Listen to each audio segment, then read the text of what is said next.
கவியரசர் கண்ணதாசனின் வரிகளில் சொல்ல வேண்டுமென்றால் கலைகளிலே அவர் ஓவியம். பேசும் படமாக மாறிய போது சினிமா தன்னை அழகுபடுத்திக் கொண்டது இந்த அழகு தேவதையால். அவர்தான் அம்மா. எல்லா துறைகளிலும் இவர்தான் முதல்வர். கலைத்துறையிலும் இவரையும் கற்பனையும் கொண்டு வளர்ந்த ஓவியம் முதலியவற்றையே கலை என்று சிறப்பித்து வழங்குதல் பொருந்தும் என்றார் தமிழறிஞர் மு. வரதராசனார். ஆனால் கற்றதுக்கு உரியவை எல்லாம் கலை என்ற பொது வரையறைக்குள் தன்னை விரிவுபடுத்திக் கொண்டது கலை. உணர்ச்சிக்கும் கற்பனைக்கும் முக்கியத்துவம் தரும் முக்கிய பொருளாக கலை விளங்குகிறது.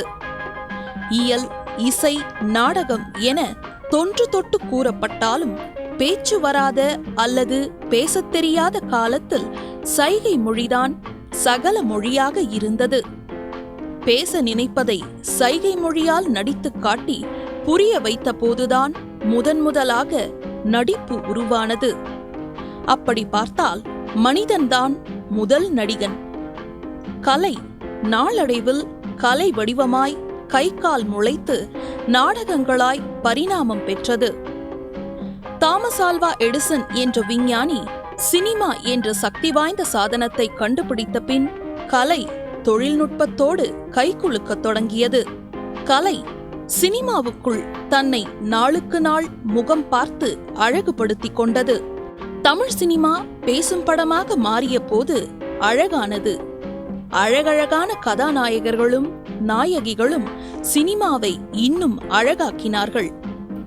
சினிமா என்ற விஞ்ஞான கண்டுபிடிப்பை பாமரர்களுக்கு கொண்டு சேர்த்தார் எம்ஜிஆர் என்ற படிக்காத மேதை. முற்போக்கு சிந்தனைகளும் சமூக சீர்திருத்தங்களும் புரட்சி தலைவர் எம்ஜிஆர் படங்களில் முக்கிய கதாபாத்திரங்களாக வகிக்கத் தொடங்கின. 1965 ஆண்டு தமிழ் சினிமா அழகின் உச்சம் தொட்டது, இமயம் எட்டியது. ஒரு புதுமுகத்தின் 1966 ஆண்டு வெளிவந்த மேஜர் சந்திரகாந்த் என்றொரு திரைப்படம். எளிய குடும்பத்து பெண்ணாய் அந்த கதாபாத்திரமாகவே வாழ்ந்திருப்பார் யார். வாழும்போதே வரலாறாகி போன வசீகரம். தமிழ் மக்கள் அதிகம் உச்சரித்த அழுத்தமான பெயர். கோடியில் ஒருவராக கொலுவீற்றுள்ள எம்ஜிஆருடன் 1000ல் ஒருவனில் முதலாக இணைந்தார் மாண்புமிகு அம்மா. திரும்ப திரும்ப பார்த்தாலும் திகட்டாத இந்த திரை விருந்து இந்திய திரை உலகத்தையே தலைவரும் அம்மாவும் போட்டி போட்டுக்கொண்டு நடித்த காட்சிகள் ரசிகர்களால் இன்றும் போற்றப்படுகிறது. கத்தியை வைத்துக்கொள். முன்பு உன் மானத்தை காக்க இதை தந்தேன், இப்பொழுது நமது மானத்தை காக்க இதை வைத்துக்கொள். பூங்குடி, நீ ஒரு வீராங்கனை, அழக்கூடாது, அழவே கூடாது. போய் வாருங்கள், உங்கள் வருகைக்கா வெற்றி வாகையுடன் காத்திருப்பேன். 1969 ஆண்டு வெளியான அடிமை பெண் திரைப்படம் மாபெரும் வெற்றி பெற்றது. முதலாக அம்மா தன் சொந்த குரலில் பாடிய இந்த பாடல் தாய்மையின் மேன்மையை தமிழ் அறியாதவர்களுக்கும் சொல்லிக் கொடுத்தது.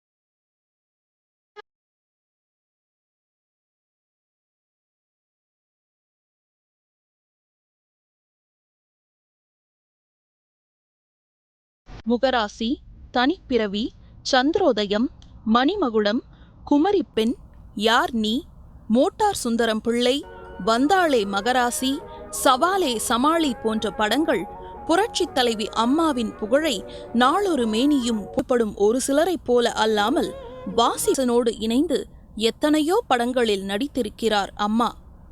ஆனால் எங்கிருந்தோ வந்தாள் என்ற திரைப்படம் அம்மாவின் கலைப்பயணத்தில் சாதனை பதிவுகளை கொண்டது.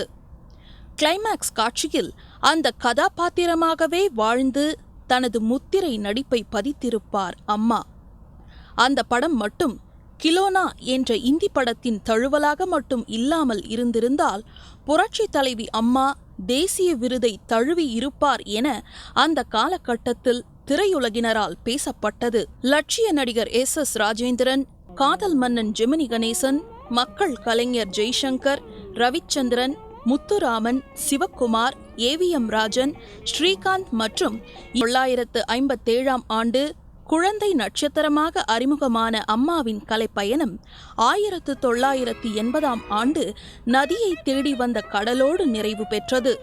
நெஞ்சில் நிழலாடிக் கொண்டிருக்க நினைவுகள் பழைய புகைப்படங்களாக காட்சியளிக்கும் போது, கண்ணில் தென்படும் போது உணர்வுகளில் ஒரு சிலிர்ப்பு ஏற்படுமே, அதுபோலத்தான் அம்மாவின் கலைப்பயணத்தை திரும்பி பார்க்கும்போது சிலிர்ப்பு ஏற்படுகிறது.